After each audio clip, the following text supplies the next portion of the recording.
Existem mais de 80 tipos de distúrbios do sono. E o padrão ouro para fazer diagnóstico da maior parte desses distúrbios do sono é o exame de polissonografia. Mas será que todo exame de polissonografia é igual? Bom, eu vou falar para vocês que existem basicamente 4 tipos de polissonografias, que elas se dividem, se classificam de acordo com a complexidade desse exame. Então, eu tenho a polissonografia tipo 1, que é o padrão ouro, a mais completa.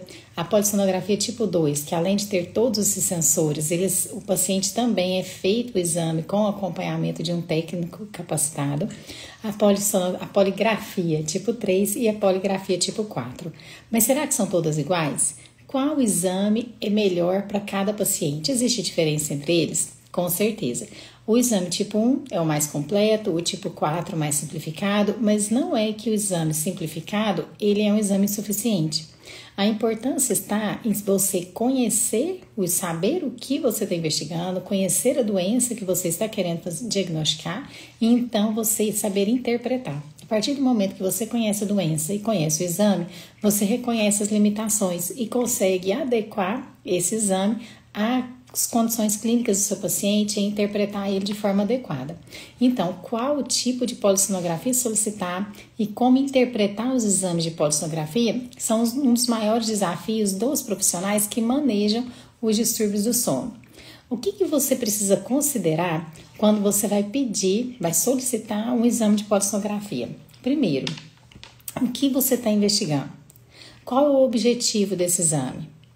Quais são as condições clínicas e as comorbidades que esse paciente apresenta? Então, por exemplo, se eu vou fazer um diagnóstico de apneia obstrutiva do sono e uma das principais consequências da apneia são as dessaturações, eu preciso conhecer o meu paciente para saber se ele tem alguma outra condição clínica que leva também a essas dessaturações. E isso com certeza vai aparecer no meu exame e eu preciso entender e tentar fazer esse diagnóstico diferencial.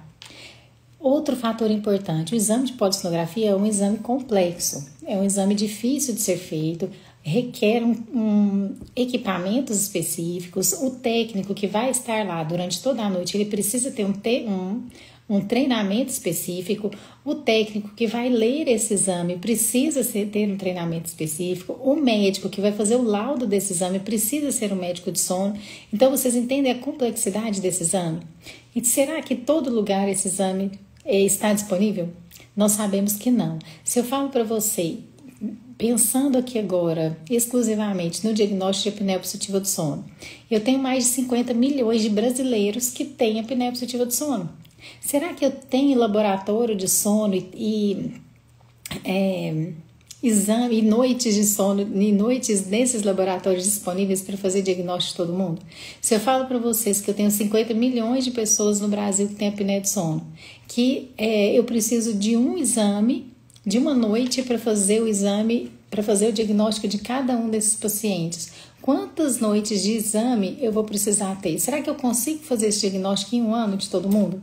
Se eu sei que eu faço um exame por noite, por leito de polissonografia, se eu tenho 50 milhões de pessoas no Brasil, são 136 mil leitos que eu preciso ter no Brasil para fazer em um ano o diagnóstico dessas pessoas. É muita coisa, né? E com certeza no Brasil nós não temos esse número de laboratórios de sono disponível. Então, a primeira coisa que eu preciso saber é se esse meu paciente vai utilizar a polissonografia e o tipo 1, por exemplo, eu preciso saber se ele é acessível. Existe esse exame disponível na minha cidade para o meu paciente fazer? E a disponibilidade de exposição do paciente. A polissonografia é aquele exame que o paciente vai dormir a noite toda, com vários sensores, vários eletrodos conectados e com certeza é um exame difícil de fazer. E às vezes quando a gente pede para o paciente, vamos fazer o exame de polissonografia e eu mostro as imagens, explico para o paciente como vai ser, ele fala, Thais, não vou fazer isso de jeito nenhum. Então, em muitos casos, eu preciso lançar mão dos exames simplificados, tanto pela complexidade de um exame tipo 1 completo, quanto pela, muitas vezes, a resistência do meu paciente a fazer.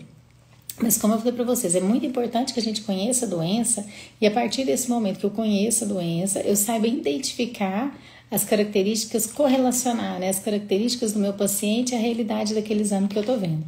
Outro fator importante, o custo desse exame. O exame de polissonografia, ele é coberto pelos planos de saúde, mas nem todos os pacientes têm plano de saúde, então é um exame caro, um exame complexo. Aqui em Uberlândia, na faixa de R$1.000 esse exame. E se o paciente opta por fazer em casa, esse exame tem um custo ainda maior, porque eu preciso de um técnico para ir na casa do paciente. Então, é um exame de custo elevado, né? Agora, da mesma forma que o padrão ouro, que é tipo 1, é um exame completo, complexo e tem um custo elevado, os exames mais simplificados, acaba que o custo deles é menor.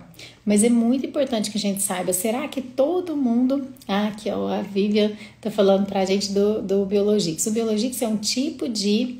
exame simplificado, tá? É o tipo 4, ele avalia vários outros parâmetros, mas tem ali o marcador principal dele, que são as dessaturações. Então, Vivi, a gente precisa entender a fisiopatologia da doença, porque a apneia obstrutiva do sono, ela é caracterizada, né? Quando o paciente dorme, relaxa, o paciente tem apneia do sono, ocorre um retroposicionamento da mandíbula, obstrui a via aérea.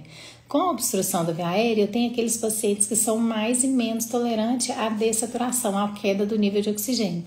Você tem um paciente que é pouco tolerante, que a gente fala que ele tem o limiar de despertar baixo, quando começa a cair o nível de oxigênio, ele já desperta.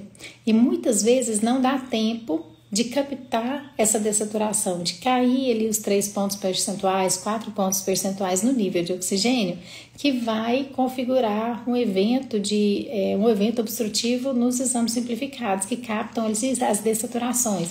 Os exames simplificados, tipo 3 e 4, ele não tem um eletroencefalo que fala para mim se o paciente está dormindo e está acordado. E eu tenho a apneia do sono, um critério de diagnóstico da apneia do sono, que a queda, que a fragmentação do sono não necessariamente associada à queda da saturação. Então, a primeira coisa que eu preciso saber nos exames simplificados é que eu posso subestimar o resultado. Como que eu subestimo o resultado no exame simplificado de sono? Porque primeiro eu não sei se o paciente está dormindo ou está acordado. Então, por exemplo, eu ligo o exame simplificado. Eu tenho tempo para demorar para o paciente pegar no sono. Se ao longo da noite esse paciente acordou, ficou um tempo acordado, depois voltou a dormir, ou se a hora que ele acorda, ele demora um tempo para desligar o exame, o número de quedas na saturação que ele teve ao longo da noite vai ser diluído pelo tempo de registro, não necessariamente pelo tempo de sono. Então eu preciso perguntar para o meu paciente como foi sua noite de sono, como você dormiu e tentar correlacionar. Tá? Então, primeiro eu preciso saber que existe essa limitação de subestimar pelo tempo de sono e tempo de registro, e eu preciso saber também se meu paciente tem alguma outra comorbidade que pode levar a essa dessaturação. Então, por exemplo, se eu tenho um paciente que tem um problema cardiovascular, se eu tenho um paciente que tem apneia central, se eu tenho um paciente que tem alguma doença pulmonar que leva ali a uma queda da saturação, muitas vezes ele vai aparecer lá assim, olha, tenha para baixo de 90 tempo de saturação abaixo de 90%, 30% da noite. Índice de dessaturação durante a noite, 5 eventos por hora. Porque o índice é o número de vezes que a saturação caiu de forma intermitente. Então, cai, volta a respirar, normaliza. Cai a saturação, volta a respirar, normaliza. Isso é um índice. Agora, o tempo abaixo de 90% é a queda mantida. Então, eu caí a saturação e, por algum motivo, esse meu paciente não está sustentando a saturação, o nível de oxigênio. Então, eu preciso, sim, saber correlacionar e fazer a anamnese.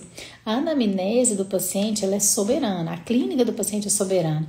Então, se, por exemplo, o seu paciente faz um stop bang, ronca, paradas respiratórias testemunhadas, cansaço ao longo do dia, IMC aumentado, mais de 50 anos, homem, hipertenso. Se ele faz um stop bang e ele responde sim para 3 perguntas, ótimo, eu suspeito, tem um risco intermediário de ter apneia de sono, eu vou fazer um exame simplificado. Esse exame simplificado dá negativo, gente, obrigatoriamente é preciso levar esse meu paciente para fazer um exame completo. Se eu não levo o meu paciente para fazer um exame completo, eu estou muitas vezes atrapalhando, complicando, prejudicando meu paciente mais do que ajudando. Porque se ele já te procurou com uma queixa, ou se você suspeitou, fez um diagnóstico simplificado e tirou fez um diagnóstico errado desse paciente, ele vai tirar isso de cabeça. Muitas vezes ele não vai prosseguir na investigação, não, porque eu já fiz um exame e não tenho apneia. Será que ele não tem mesmo? Será que o exame que você solicitou não é o mais adequado?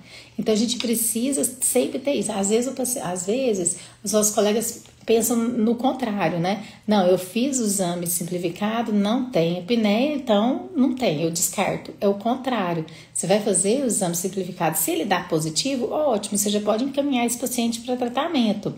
Ah, então se eu fiz o simplificado, deu positivo, eu não preciso fazer o completo? Depende de que forma esse paciente vai ser tratado.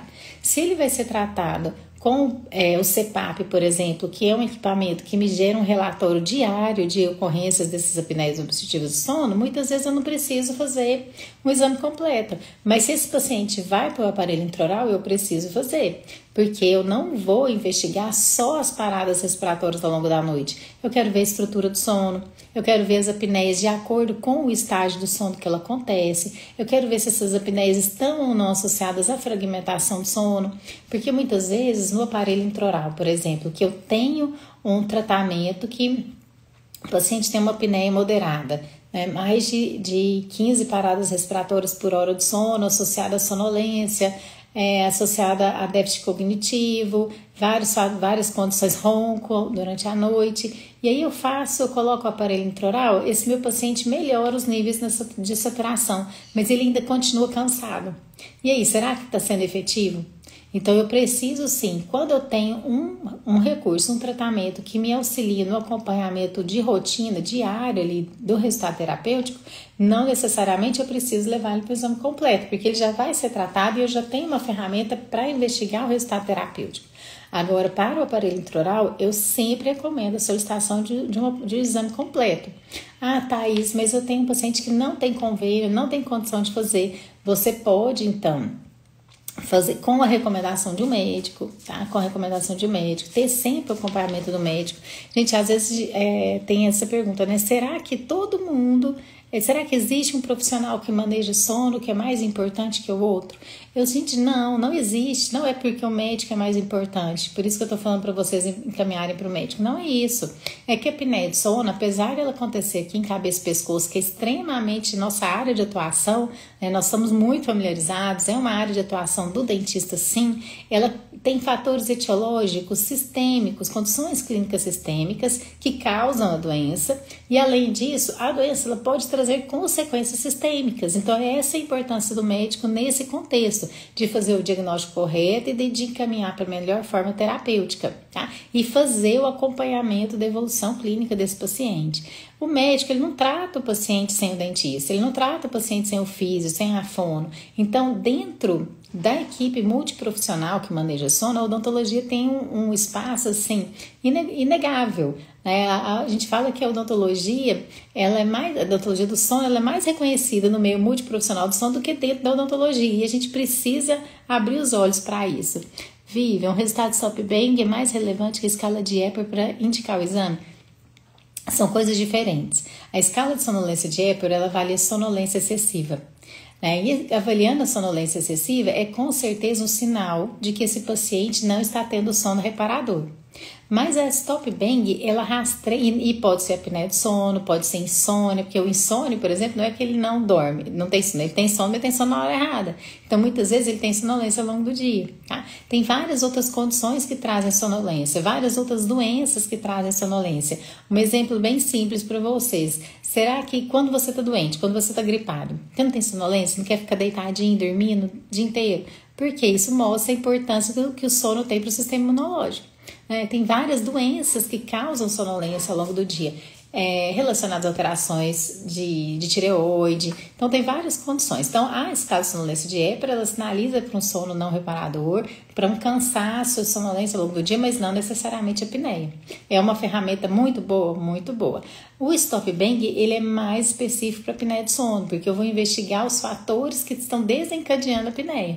Se ronca, se tem paradas respiratórias, se acorda cansado, se tem IMC aumentado, que gera ali um desequilíbrio anatômico, a circunferência de pescoço aumentada, que também sinaliza para esse desequilíbrio anatômico, e também para a pressão que vai acontecer durante o sono, quando o paciente está deitado, se tem mais de 50 anos, se é hipertenso. Então o stop bang ele é mais específica. Mas eu preciso falar para vocês que o stop bang ele é mais direcionado para homens, tá? No caso das mulheres, as mulheres são mais fadigadas, então ele é menos específico. Então a gente precisa realmente entender a doença para se sinalizar. Eu sugiro sempre fazer assim, olha, se você não é do sono e quer investigar sono, primeiro pergunta se dorme bem, se acorda descansado. Mas outro fator faz a escala de sonolência de Epworth, investiga comorbidades. A anamnese no sono, ela é uma anamnese estruturada. Você tem que ter uma sequência, tem que saber o que vai perguntar para o paciente para tentar identificar o que está causando e as consequências. Porque muito mais importante de que como tratar o paciente é o porquê tratar.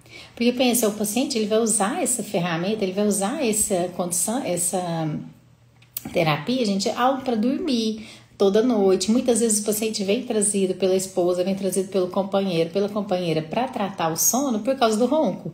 E eu falo que o ronco é o menor dos problemas, para esses pacientes. Porque na verdade eu falo que ele não é o problema, o ronco salva a vida da pessoa, porque é o que desperta ele para vir buscar tratamento. Mas se ele está tratando ali só por causa do ronco, você concorda que o dia que ele não estiver dormindo com esse companheiro, ele não vai usar a terapia? Ele precisa reconhecer que ele precisa tratar. Aí ele reconhece que ele precisa tratar a hora que ele identifica as comorbidades associadas, condições clínicas que estão impactando a qualidade de vida dele. Eu disponibilizo sim os questionários, viu? Depois da hora que salvar... Gente, o que aconteceu? Eu fiz a live ontem de 1 hora falando de polissonografias, eu não sei o que aconteceu, que a hora que eu fui salvar, não salvou. Então eu tô gravando esse vídeo aqui para deixar lá no feed. Quem quiser, se os questionários Stop Bang, escala de sonolência de Epworth, coloca lá, eu quero que eu encaminhe para vocês, viu? Agora, nós vamos gravar mais conteúdos de polissonografia, vou fazer uma aula aberta para vocês no Zoom e nós vamos conversar muito sobre isso. Mas eu quero convidar vocês para a nossa live de hoje, que começa agora, daqui 3 minutinhos, sobre Mindfulness. Fique aqui e vamos falar mais sobre sono.